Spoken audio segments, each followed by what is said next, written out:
അഖിലേ, നേരം വെളുത്ത് ഈ നേരമായിട്ട് എഴുന്നേറ്റില്ലേ? ഈ പെങ്കൊച്ചിത്ത് എവിടെ പോയി കിടക്കുക? അഖിലേ, അഖിലേ,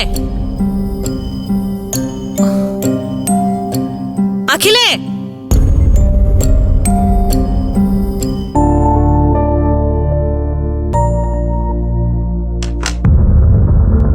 ആ, നീ ഇതുവരെ കുളി കഴിഞ്ഞില്ലേ?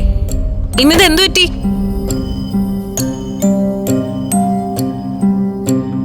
ഒരടുക്കും ചിട്ടയുണ്ടായിരുന്ന കുട്ടിയാ,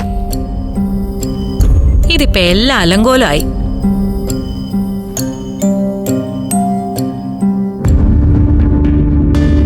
നീയായിരുന്നു ബാത്റൂമില്? അപ്പോ അഖില എന്തിയെ? ഞാൻ കണ്ടില്ല. ഞാൻ എഴുന്നേറ്റപ്പോ മുറിയിലില്ലായിരുന്നു. അടുക്കളയിൽ കാണുമെന്ന് വിചാരിച്ചു. പുറത്തെങ്ങുമില്ല. ഞാൻ എല്ലായിടത്തും നോക്കി. സിസിലി ചേട്ടത്തി പോയ പിന്നെ അവളല്ലേ മുറ്റടിച്ച് തൂക്കുന്നേ, അതും ചെയ്തിട്ടില്ല. പിന്നെ അവളിത് എവിടെ പോയി? രാവിലെ എന്തായാലും കുളി കഴിഞ്ഞിട്ടുണ്ട്. ബാത്റൂം നനഞ്ഞു കിടക്കുമായിരുന്നു. ആ നനഞ്ഞ ടവലും അതിനകത്തുണ്ട്. നീ ഒരു കാര്യം ചെയ്യ്, അവളെന്ന് വിളിച്ചു നോക്ക്. ആ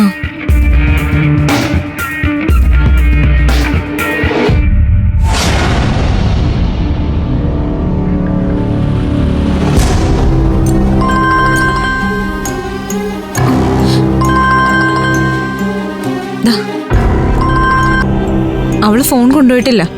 ഈശ്വര, ഇതെവിടെ പോയോ ആവോ? പറയാതെ എങ്ങും പോകുന്നതല്ലല്ലോ അവള്. ആകെ മനസ്സ് വിഷമിച്ച അവസ്ഥയിലായിരുന്നു. എനിക്കാകെ പേടിയാവുക.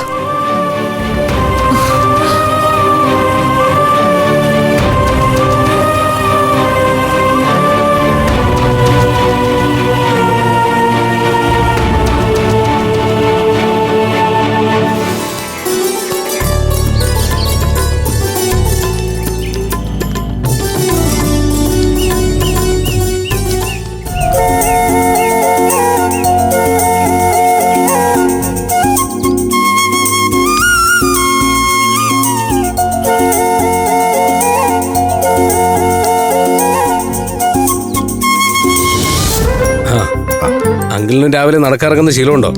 അങ്ങനെ നടക്കാനായിട്ട് ഇറങ്ങിയൊന്നുമല്ല, വെറുതെ ഇരുന്നപ്പോ ഒന്ന് ചുറ്റാന്ന് കരുതി, അത്രേ ഉള്ളൂ. വീട്ടിലിരുന്നിട്ട് ആകെ ഒരു ശ്വാസം മുട്ടല.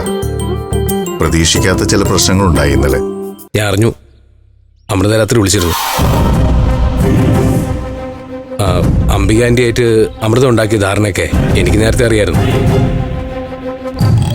ആ സ്വർണം കൊടുക്കാൻ വേണ്ടിയിട്ടാ ബാങ്കില് ലോണിന് അപേക്ഷിച്ചതും. അവൾക്കിതൊക്കെ എന്നോടെങ്കിലും പറയാമായിരുന്നു. എന്തിനാ എല്ലാം ഇങ്ങനെ ഒറ്റയ്ക്ക് മനസ്സിലിട്ട് ശ്വാസം മുട്ടി ജീവിക്കുന്നേ?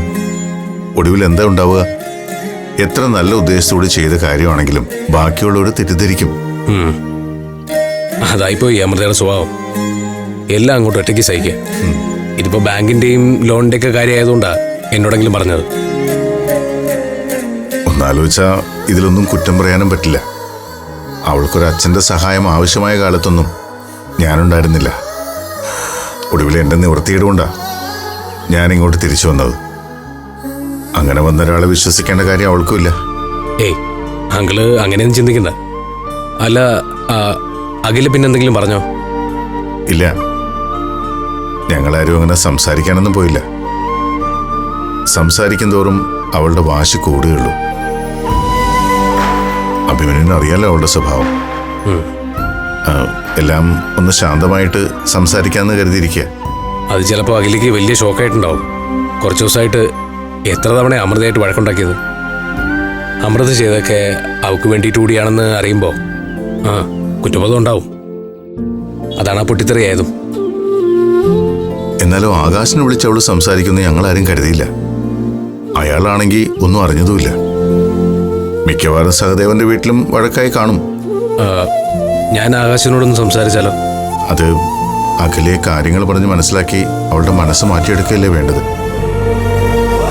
കുറച്ച് സമയം എടുക്കും. അത് കഴിഞ്ഞ് ഞാനും അമൃതയും കൂടി അവളോട് സംസാരിക്കാം. അമൃതയോട് സമാധാനമായിട്ടിരിക്കുക അങ്കിൾ പറ. എന്തായാലും കാര്യങ്ങൾ ഇവിടം വരെ എത്തിച്ചില്ലേ, ഇനിയുള്ള പ്രശ്നങ്ങളും നമുക്ക് പരിഹരിക്കാം. ഫ്ലവേഴ്സ് സ്മാർട്ട് ഷോ ശനി ഞായർ ദിവസങ്ങളിൽ രാത്രി 9:30 ഫ്ലവേഴ്സിൽ.